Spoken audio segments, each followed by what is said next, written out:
The revolutionary power of identity and embracing your whole self in a world that demands less. Have you ever walked into a room and immediately felt the need to make yourself smaller, to speak differently, to hide parts of who you are? That feeling, that immediate contraction of self is not just uncomfortable, it's a tragedy, a quiet violence we've normalized. I recently had the extraordinary privilege of interviewing Pharadja Andrews, a visionary whose work has fundamentally transformed how we understand identity in spaces that weren't designed for diversity. Faraja isn't just creating programs or leading discussions. She's architecting a revolution where Black and Brown identities aren't merely tolerated, but celebrated as the wellspring of innovation and leadership. Her fearless commitment to authentic representation has created ripples that extend far beyond individual empowerment to reshape entire communities, industries, and institutions. The question that emerged from our powerful exchange was deceptively simple, yet profoundly disruptive. What if the very things we've been taught to hide are actually our greatest sources of power? Think about that for a moment. The accent you try to neutralize, the hair you straighten, the name you shorten to make others comfortable, the traditions you downplay at work. What if these aren't liabilities, but superpowers? What if your difference isn't just something to be tolerated? It's your edge, your perspective, your unique contribution to a world drowning in sameness. I want to share three transformative truths from my conversation with Faraja that might just change how you move through the world tomorrow. First, your identity isn't something to overcome. It's your superpower. We live in a world that has very specific ideas about what power looks like, sounds like, dresses like. And for generations, those who didn't fit that mold were told explicitly or implicitly change yourself, assimilate, blend in. Success requires sameness. But that's a lie, a dangerous, soul crushing lie. Dr. Angel Jones knows this firsthand. As a first generation Afro Latina educator and activist, she's become a leading voice on issues affecting Black women and communities of color in academia. Her journey wasn't without resistance, far from it. She faced persistent pressure to be silent about racism, sexism, homophobia, ableism, and was often told she was too much simply for speaking her truth. Instead of shrinking, Dr. Jones chose to speak louder. She used her academic research and public platforms to advocate for racial justice across multiple movements. Her work highlights both the triumphs and pain inherent in this work. Your the mental and emotional toll included. But she continues because her presence opens doors for future generations. As someone whose identity was questioned before she even spoke up in rooms where she was the only one, Dr. Jones's journey underscores how embracing identity can fuel activism rather than diminish it. Her unapologetic stance empowers other Afro Latinas and all women of color to own their narratives publicly without apology or dilution. When I stopped trying to fit into spaces that weren't designed for me, Dr. Jones once said, I started creating spaces where everyone could belong. That's not just beautiful, it's revolutionary. This brings me to the second truth Farage emphasized: representation and voice matter in ways we can barely quantify. When you see someone who looks like you, speaks like you, shares your background in positions of leadership or influence, something profound happens. Possibilities expand, ceilings shatter, the unimaginable becomes attainable. Consider the work of Hope. Hispanas organized for political equality. They convened virtual panels bringing together Afro Latina community leaders and youth advocates focused on representation and identity within Latinx spaces. These weren't just conversations, they were lifelines. Afro Latinas often face invisibility within broader Latinx narratives due to anti Blackness and colorism rooted in Eurocentric standards, even among their own communities.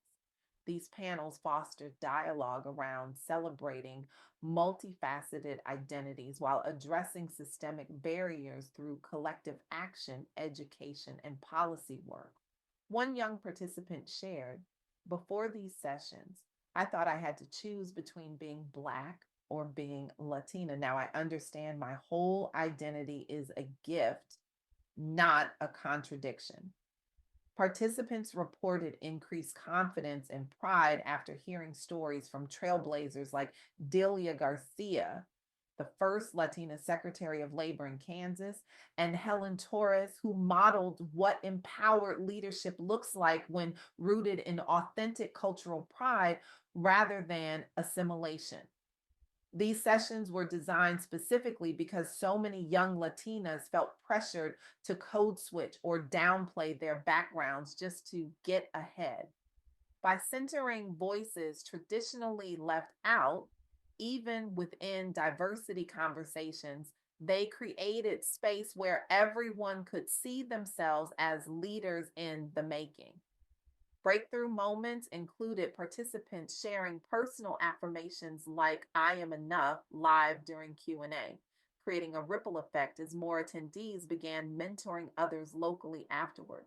The broader impact includes inspiring similar initiatives nationwide aimed at increasing Latina representation across C suites, nonprofits, and government sectors, all grounded by valuing cultural roots over conformity. But here's where it gets really interesting. And this is the third truth that emerged from my conversation with Faraja. You are enough right now, not when you change your appearance, not when you modify your speech, not when you downplay your culture or background, right now, as you are. The Afro Latin at Forum embodies this principle through their event series, centering Blackness within Latinidad. They host critical discussions exploring anti Blackness and colorism among Latinx populations, with special focus on Los Angeles's diverse Afro Latin community. Many attendees struggle with feeling ni de aquí ni de allá, not fully accepted by either mainstream Latino culture or broader American society, due largely to entrenched biases against visible African heritage, features, language, accent, and more. Through education campaigns, workshops, and panels led by community activists, participants learned strategies for confronting internalized oppression while reclaiming pride in African ancestry and cultural practices. Attendees report greater self confidence plus tangible skills, from advocating against workplace discrimination to launching youth mentorship programs rooted firmly in cultural affirmation instead of erasure. One mother who attended with her teenage daughter told organizers, for the first time, my daughter sees her complexity as beautiful, not burdensome. That alone has changed everything. These events emerged after repeated calls from local families and youth seeking safe, brave spaces where they could explore intersectional identities outside whitewashed narratives commonly found even within multicultural organizations and media outlets. Key milestones include training hundreds annually via workshops and webinars, plus influencing policy recommendations around equitable healthcare access, media representation, and economic opportunity, all driven by those most impacted sharing their lived realities honestly and openly. This model has inspired similar forums nationally and internationally focused on dismantling Eurocentric power structures so all facets of Black and Brown experience can thrive visibly and vocally at every level, from grassroots organizing through institutional leadership roles. Now, I can almost hear some of you thinking, this sounds great in theory, but in the real world, I still need to get hired, promoted, funded, elected. And you're right, systems of power exist. But here's what Faraja helped me understand more deeply. Those systems don't change when we contort ourselves to fit them. They change when we refuse to shrink. Every time someone shows up fully as themselves, with their accent intact, their name pronounced correctly, their hair in its natural state, their cultural references unapologetic, they create space for others to do the same. They make the path a little wider, a little more accessible for those coming behind them. Think about the last time you saw someone who reminded you of yourself doing something you thought was impossible. Remember that feeling? That's the power of authentic representation. That's what happens when we refuse to believe that success requires sameness. The truth is, your difference isn't just something to be tolerated, it's your edge, your perspective, your contribution. The world doesn't need more people who all think, look, and sound the same. It needs the full spectrum of human experience and expression. So here's my challenge to you, inspired directly by my conversation with Faraja. First, affirm yourself daily with words like, I am made for this, or my story is sacred. These aren't empty platitudes, they're declarations of truth that can rewire how you see yourself. Second, show up fully as yourself in at least one space this week where you normally feel pressure to shrink or dilute any part of who you are. Maybe it's wearing your cultural dress to a meeting. Maybe it's speaking your first language with pride.